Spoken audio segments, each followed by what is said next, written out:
साल 1971 दुनिया शीत युद्ध की आग में जल रही थी। अमेरिका और सोवियत रूस आमने सामने खड़े थे।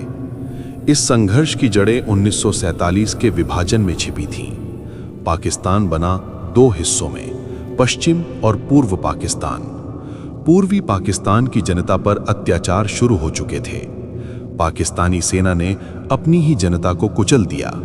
लाखों लोग जान बचाकर भारत की ओर भागे। ये सिर्फ मानवीय संकट नहीं था, भारत के लिए खतरा था। भारत चुप था, लेकिन तैयार हो रहा था।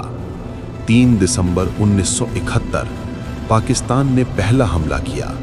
अब युद्ध टालना नामुमकिन था। पूर्वी पाकिस्तान में हालात अब इंसानियत की सारी सीमाएं पार कर चुके थे। सेना अपनी ही जनता पर बंदूकें ताने खड़ी थी। लोगों के पास अब सिर्फ एक ही रास्ता बचा था, भागना। और वो रास्ता भारत की ओर जाता था। भारत की सीमाओं पर अचानक इंसानों का सैलाब उमड़ पड़ा। भारतीय सीमा सुरक्षा बल चौकन्ना हो गया। पहले उन्हें रोका गया, हालात समझने के लिए, और जैसे जैसे सच्चाई सामने आई, माहौल बदलने लगा। एक दो नहीं, बल्कि 1 करोड़ से ज्यादा लोग भारत आ चुके थे।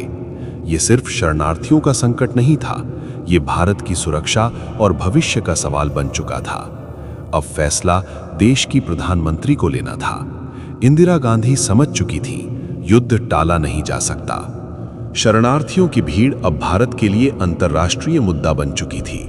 दुनिया अब भारत से सवाल पूछने लगी थी। इस दबाव के बीच इंदिरा गांधी ने खुद मोर्चा संभाला। उन्होंने तय किया, दुनिया को सच्चाई खुद दिखानी होगी। इंदिरा गांधी ने एक के बाद एक देशों से बात करनी शुरू की, लेकिन हर देश भारत की बात सुनने को तैयार नहीं था। अमेरिका पाकिस्तान के पक्ष में झुका हुआ था। भारत पर दबाव बनाने की रणनीति तैयार हो चुकी थी। भारत को अब एक ऐसे दोस्त की जरूरत थी जो पीछे ना हटे, और वो दोस्त था सोवियत रूस। दिसंबर 1971 बंगाल की खाड़ी में अंधेरा कुछ ज्यादा ही भारी था, लेकिन इस सन्नाटे के पीछे एक तूफान तैयार हो रहा था। अमेरिका ने अपना सबसे ताकतवर संदेश भेजा, 7वां बेड़ा। ये सिर्फ जहाज नहीं था, ये एक चेतावनी थी। दिल्ली में ये खबर बिजली की तरह गिरी, लेकिन भारत झुकने वाला नहीं था। और तभी समंदर में एक और ताकत जागी। सोवियत रूस भारत के साथ खड़ा हो चुका था। अब समंदर में 2 महाशक्तियां आमने सामने थीं। एक गोली भी नहीं चली, लेकिन युद्ध यहीं पलट गया। अमेरिका पीछे हटा और पाकिस्तान अकेला पड़ गया। मार्च 1971 पूर्वी पाकिस्तान में रातें अब डर से भरी थीं। सेना ने अपने ही लोगों को दुश्मन मान लिया था, और तभी जनता ने हथियार उठाने का फैसला किया। यहीं से जन्म हुआ मुक्ति वाहिनी का। भारत ने इस लड़ाई को चुपचाप समझ लिया था। सीमा के इस पार योद्धा तैयार किए जा रहे थे। मुक्ति वाहिनी ने सीधी लड़ाई नहीं, छाया युद्ध चुना। पुल उड़ाए गए, सप्लाई लाइन काट दी गई। हर रास्ता, हर छावनी अब भारत को पता थी। ये अब सिर्फ विद्रोह नहीं, संगठित युद्ध बन चुका था। ये लड़ाई जमीन की नहीं, पहचान की थी, और यही आग इतिहास बदलने वाली थी। अगस्त 1971 एक अंधेरी रात ने इतिहास बदल दिया। ये हमला किसी सेना ने नहीं, विद्रोही योद्धाओं ने किया था। हर जहाज के पेट से चिपकाई गई थी मौत, और फिर एक साथ कई धमाके। पाकिस्तान की सप्लाई लाइन एक झटके में टूट गई। समंदर अब पाकिस्तान के लिए सुरक्षित नहीं रहा। भारत और मुक्ति वाहिनी अब एक ही लक्ष्य पर थे।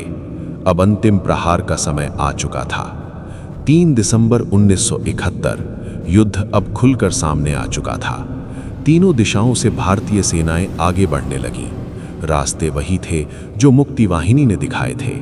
ये युद्ध नक्शों पर नहीं, जमीन पर जीता जा रहा था।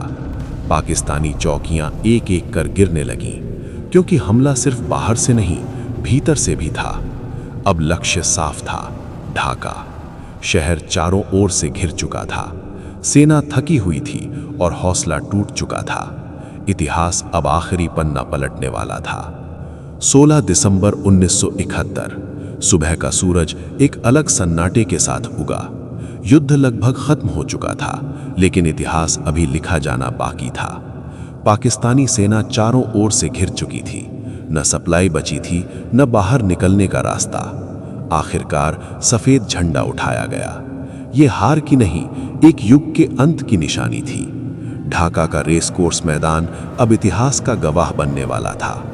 पाकिस्तानी सेना ने औपचारिक रूप से आत्मसमर्पण किया।